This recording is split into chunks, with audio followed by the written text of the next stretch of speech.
Bonjour à tous, bonjour à toutes et bienvenue sur la chaîne de Mouna Guidance. Bienvenue dans cette série, le podcast qui donne une voix aux énergies du tarot. Chaque épisode est une rencontre, une plongée dans l'intimité des arcanes. On oublie les manuels et les tirages mécaniques. Je t'invite à ressentir, à écouter, à t'enchanter. Chaque arcane est une énergie vivante, une archétype qui nous traverse. Prends une grande inspiration et laisse l'énergie du jour t'habiter. On va commencer avec l'enfance de la papesse, mais avant de commencer ce podcast, il fait vraiment chaud, hein. C'est terrible. Dans l'appartement, on est à 34 degrés ici. Et j'espère que les précédents podcasts sur l'énergie du fou, sur l'énergie du magicien vous a plu. Là, ça va être un peu différent, parce que ça fait déjà plusieurs fois que je recommence le podcast. J'ai l'impression que je vibre pas assez cette énergie, quoi. En même temps, il faut savoir que c'est une énergie silencieuse, calme, réservée, pudique, remplie de pudeur. J'ai refait plusieurs fois parce qu'il me semblait que c'était ennuyant. Voilà. Moi, j'aimerais bien vous livrer quelque chose qui n'est pas ennuyant. Après, c'est sûr que vous pouvez, simplement mettre sur lecture, et faire votre vaisselle, faire le ménage, je sais pas, vaquer à vos occupations ou dormir même. Parce que j'ai une voix douce, n'est-ce pas? Ça va dépendre pour qui. Mais en tous les cas, voilà, c'était pour vous prévenir que ça risque d'être lent. Hein. Je vais moins la narrer que pour le fou. Parce que c'est vrai que l'énergie du fou me touche particulièrement. Donc peut-être c'est pour ça que j'ai plus de facilité à rentrer dans le personnage, tandis que la papesse, elle m'impressionne un peu. Mais vous allez vite comprendre pourquoi. Ouais, c'est ça, j'ose moins entrer dans son intimité, quoi. C'est pas facile de rentrer à l'intérieur d'elle. Oh là là. Et ne soyez pas pervers, s'il vous plaît. Hein. S'il vous plaît. Bon, allez, let's go. Bien comprendre pourquoi la papesse est devenue ainsi, nous allons d'abord regarder son enfance. Donc, on peut parler avec cet archétype d'enfant caché. Un enfant qu'on a voulu cacher, un enfant dont la naissance fut entourée de silence, de mystère. Peut-être même qu'on a voulu protéger cet enfant, surprotéger, dissimuler, dans un cocon pensé pour sa sécurité ou pour le silence, l'invisible. Donc, l'environnement est feutré, plein de secrets, que ça soit bienveillant ou non. Un lieu, parfois, où il valait mieux ne pas tout dire pour préserver. C'est là que s'ancre l'énergie de la papesse, dans l'invisible, le secret, la matrice. Elle est intimement liée au yin, à la lune, à la mère, à l'intuition, à la mémoire féminine. Donc son enfance a peut-être été marquée par des figures maternelles, des figures protectrices. Pas nécessairement la mère biologique, même si ça peut l'être, mais en tous les cas, il y avait une présence féminine forte, enveloppante, parfois absente et parfois tout. Peut-être a-t-elle grandi parmi des femmes ou dans un univers très tourné vers la femme, la maternité, la fécondité et la protection. C'est un enfant calme, introverti, sensible, un enfant qui observe plus qu'il ne parle, plus qu'il ne ressent. Elle ne dit pas tout, mais n'oublie rien. Sa mémoire est émotionnelle. Une phrase qui blesse, un regard qui blesse, peu importe. Tout ce qui peut l'atteindre émotionnellement va rester imprimé pour la vie. Elle comprendra très tôt les choses. Elle capte ce que les adultes pensent cacher. On a parfois voulu préserver cet enfant en lui disant de toute façon elle ne comprendra pas. Mais l'enfant papesse comprend. Elle sent, elle devine, elle garde. C'est un enfant qui a pu apprendre à se taire, à ne pas déranger. Un enfant à qui on a demandé peut-être de garder des secrets et de ne pas faire de vagues, de rester sage. Ou simplement un enfant qui a simplement vécu des émotions si profondes qu'elle a dû se construire une immense intériorité. Elle a développé très jeune une capacité à comprendre des émotions des autres, à voir au-delà des mots. Plus tard, ça deviendra une force pour cette papesse, parce que elle va se construire une bibliothèque intérieure, un savoir profond, un savoir de la connaissance cachée. Elle deviendra gardienne des archives, une mémoire vivante. Elle ne parle que quand c'est nécessaire. Mais quand elle parle, ses mots touchent. Elle touche juste. Elle enseigne, mais sans démonstration. Elle sait, mais ne cherche pas à le montrer. Elle a vite compris qu'elle savait des choses que les autres ne percevaient pas. D'ailleurs, quand elle était petite, souvent, elle va aller se replier dans sa chambre, trouver des endroits où elle peut être seule, parce que, justement, elle a eu l'habitude d'être dans le silence, d'être dans les non-dits, et du coup, de ne pas être écoutée aussi, en fin de compte, peut-être surprotégée. Et du coup, elle a besoin de son espace également. Elle va apprendre à avoir besoin de son espace, d'être dans le silence, de se recueillir dans son propre monde en utilisant son propre langage. Donc elle va souvent inventer des langues parce que soit il va y avoir justement une vérité, c'est la vérité qui va ressortir comme ça dans ses jeux. Elle va faire parler par exemple ses peluches et laisser place à leurs émotions. Des histoires où les émotions sont évacuées. Elle va souvent sortir des phrases comme ça, même enfant déjà. Des phrases, elle sait pas d'où ça sort, des mots, des pensées, et qui vont se prédire, qui se prédisent. La même chose pour les rêves. Elle va souvent rêver. La nuit, elle va souvent rêver. Soit faire des cauchemars. Et souvent, ses rêves lui apportent des messages codés ou se réalisent. Et quand elle le racontait aux adultes autour d'elle, on lui disait de se taire, que c'est que de l'imagination, qu'elle est trop dans sa tête ou qu'elle est trop sensible. Mais elle savait bien que c'était pas vrai, qu'elle était juste connectée à quelque chose de plus vaste, que les gens ont simplement oublié que eux aussi pouvaient ressentir tout cela. Alors, du coup, elle se taisait, elle gardait ses ressentis, les souvenirs d'autres vies, les blessures de sa lignée, les intuitions trop grandes pour son âge. Parce que oui, déjà petite, elle ressentait les autres. Elle ressentait leur tristesse, leurs émotions cachées. Donc, de tout cela, la papesse va prendre son temps pour s'armer. Elle aura besoin de prendre le temps de s'armer. Qu'est-ce qu'elle a? Le savoir. Elle étudie, elle va étudier, elle va essayer de comprendre, elle va assembler pour enfin mûrir. Et quand elle agit, c'est juste, c'est profond, c'est fertile. Donc, elle va aussi symboliser l'énergie de la fertilité, pas uniquement au sens de la maternité, mais de sa capacité à faire germer des idées, à transformer la connaissance en réalité. À l'inverse, quand l'énergie de la papesse est bloquée, on peut ressentir un refus de savoir, un repli sur soi, un mutisme émotionnel. Elle peut venir figer dans le secret, se couper de son intuition, de son empathie, fuir la vérité. Elle peut ne plus vouloir ressentir de peur de tout absorber. Elle peut aussi faire semblant de ne pas voir. Alors, quand cette carte sort d'un tirage en tant que conseil, elle invite à écouter son intuition, ne plus garder les choses pour soi, d'étudier, de s'informer, de comprendre, de faire la paix avec la lignée maternelle ou la lignée féminine, explorer son propre monde intérieur pour mieux le rayonner à l'extérieur. La papesse, elle est un pont entre l'ombre et la lumière, entre le dedans et le dehors, entre l'inconscient et la conscience. C'est pourquoi elle parle aussi si bien aux thérapeutes, aux psychanalystes, aux médiums, aux hypnothérapeutes, aux astrologues, aux chercheurs de vérité. Elle sait que le monde visible n'est qu'une partie de la réalité et qu'elle a pour mission de révéler ce qui dort dans l'obscur. Tout ça va demander du temps, car la papesse ne précipite rien, elle laisse mûrir. Elle sait que le savoir, le profond, le vrai savoir, celui qui transforme, demande de la patience, du silence et de la foi. Donc, concernant les métiers, on peut s'y revenir. Par exemple, ça peut bien figurer la brodeuse, la calligraphe, l'artisane, celui qui transmet par les gestes longs, la symbolique, avec son savoir minutieux, ancestral. Il y a aussi professeur de méditation, de yoga, d'art contemporain. Voilà, ces métiers où on va te demander de ralentir, de respirer profondément. Aussi gardienne de sanctuaire, garder des lieux mystiques, oubliés. Également, il y a les métiers comme cryptographe ou développeuse de logiciels. Des logiciels ésotériques, par exemple, aussi. Parce que c'est le symbole, c'est le langage des symboles, c'est le langage caché, les codes, la matrice, le côté mystérieux de la matrice. Donc la papesse aime tout ce qui est codé, complexe, les lieux que représente cette énergie. Alors quand on pense à la papesse, on peut penser au monastère, marcher sur une montagne silencieuse, loin du tumulte, où on peut prier, méditer et étudier. Une bibliothèque, ça va de soi, toujours dans les silences, tous les lieux où pour faire pas de bruit, les lieux où on murmure, qui recueillent, qui gardent, les lieux qui sont habités de mémoire, de sagesse, des écoles mystiques, des retraites spirituelles, un ermitage, un souterrain, une pièce intime qui est dédiée à la prière, à l'écriture, aux recherches, aux recherches ésotériques.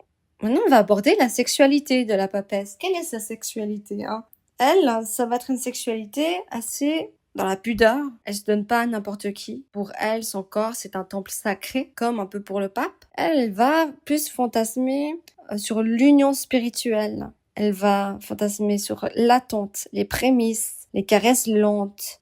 Par exemple, le premier contact, le fait d'écrire une lettre érotique, de s'émoustiller avec des lettres anonymes, par exemple. Ça peut être un fantasme, hein. Mais elle va écrire, mais peut-être qu'elle ne va jamais l'envoyer même, hein. Elle va aussi peut-être faire du sexe ou fantasmer le sexe par des rêves lucides, des rêves, dans les rêves, hein, beaucoup rêver de sexualité, plus, tu vois, on est dans cet impalpable-là, hein. Papa, c'est l'énergie du poisson, c'est Neptune. Donc on reste dans les illusions, dans l'impalpable, dans le fantasme. Elle peut beaucoup fantasmer sans vraiment passer à l'action. Ça va plus être du sexe distant ou alors de l'auto-érotisme. Sa sexualité à la papesse est parfois absente en apparence, mais toujours vibrante en secret. Donc c'est vrai qu'on parle de sexualité secrète. Elle peut fantasmer également sur le fait d'être secrètement attirée par quelqu'un ou voir quelqu'un en secret. Petite coquine. Mais la papesse s'ouvre seulement à ceux qui ont gagné sa confiance. Lorsqu'elle aime, c'est sans mots, sans bruit, dans un silence brûlant qu'elle se donne. Elle peut aimer dans l'ombre, vivre une relation cachée pendant des années, sans jamais que les corps se rejoignent vraiment. Parce qu'elle peut flirter comme ça à distance, en envoyant des lettres, en écrivant des SMS. Par exemple, nous, de notre génération, ça va être plus les SMS, les réseaux sociaux, se chauffer comme ça à distance, mais qu'il ne se passe jamais rien. Ça va être l'ambiance de la papesse. Pour elle, la sexualité, ça peut être quelque chose de thérapeutique, de transformateur, d'alchimique, un rite de passage, une guérison, une communion, hein. La papesse va aimer faire l'amour dans des lieux comme des grottes humides, les chambres sombres, hein, où il y a que où il y a que les cœurs, oui, qui s'éclairent. Elle peut rêver d'une sexualité dans un lieu caché, dans un endroit symbolique, où se croisent vie et mort.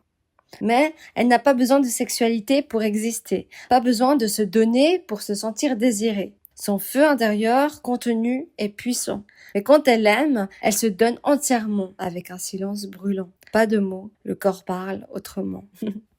Quels sont les personnages archétypaux qui représentent bien l'énergie de la papesse? Il y a Grand-mère Feuillage dans Pocahontas, hein, la sagesse ancienne, le lien aux esprits, un protecteur en retrait.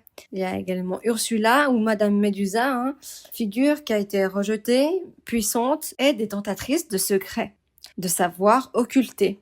Il y a également Raya, dont Raya est le dernier dragon. C'est une gardienne des secrets sacrés, loyale, guidée par une foi intérieure. Chez les célébrités, on pourrait également ressentir cette énergie chez Marion Cotillard pour son aura qui est mystérieuse, sa profondeur intérieure et ses rôles qui sont initiatiques. Quels sont les événements qui sont liés à la papesse, hein? La papesse, c'est justement la transformation lente, invisible et essentielle. Donc, on pourrait parler de période de solitude qui a été choisie, de grossesse également, souvent la première, une intuition spirituelle, un deuil qui vient réveiller la mémoire des lignées. C'est également la révélation d'un rêve ou d'une intuition qui est bouleversante. Un silence dans une relation, une connexion intense avec quelqu'un ou justement ça peut être aussi fait d'avoir des difficultés à se rejoindre physiquement, hein. Ça reste impalpable. Donc l'amour platonique profond mais jamais consommé. Une retraite silencieuse, le port d'un secret de famille, le port d'un fardeau transgénérationnel. Et on va aussi parler d'accompagnement d'un mourant. Si la papesse était une musique, elle serait des chants géorgiens, des bols tibétains, les fréquences de guérison, hein, la voix mystique, les silences sonores, comme par exemple le crépitement de feu, le son de la pluie, hein, le vent. Bon, alors, quelles ont été les peurs et les blessures de la papesse? La papesse, elle a peur d'être dévoilée trop vite. Elle a peur des conversations où les gens écoutent que ce qui est dit avec la parole et non le reste qu'il y a autour, le silence. Ce qu'elle peut craindre aussi, c'est d'être trahie pour ce qu'elle a confié en secret. Elle a peur aussi que ses rêves deviennent muets, que son intuition se brouille. Elle déteste quand on la juge dans le rôle de femme froide, alors qu'à l'intérieur, elle est brûlante. Maintenant, on va regarder également la relation que la papesse a avec la mère et son père. La mère de la papesse incarne le mystère du féminin, la force tranquille mais distante, un amour respectueux sans débordement. Elle lui a transmis le goût du silence, de l'observation, de l'écoute sans jugement. Son père, lui, est plus énigmatique. Il représente la structure, la loi, mais aussi l'absence. Il lui a appris à plonger en elle-même pour comprendre ce qui ne lui était jamais dit. Ses parents ont été alors des livres à demi ouverts. Ils lui ont donné la solitude comme jardin pour grandir. La papesse a grandi avec le sentiment de l'invisibilité émotionnelle. Elle était plus spectatrice qu'actrice. Ses besoins à elle n'étaient pas perçus, ses émotions restaient cachées. Elle a reçu une séparation ou une absence marquante. Elle a donc porté de lourds secrets sans pouvoir les nommer. Si un jour il y a trahison, ça lui laissera des traces silencieuses et profondes. En amour, elle aime le calme, la lenteur, les regards. Elle chérit ceux qui sont curieux, profonds, mais qui respectent le mystère. Elle veut, dans un amour, que chacun garde son sanctuaire intérieur.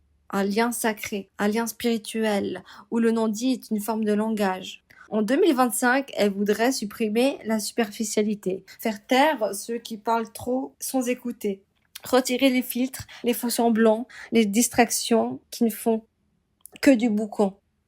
Elle veut redonner la place aux traditions spirituelles, aux racines oubliées, et rappeler au monde que la transformation a besoin de temps.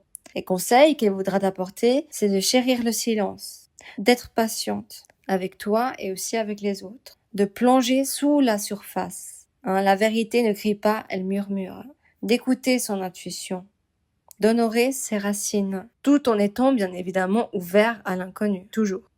Quels sont les red flags de cette énergie, les red flags et les ombres? La papesse est une gardienne du silence.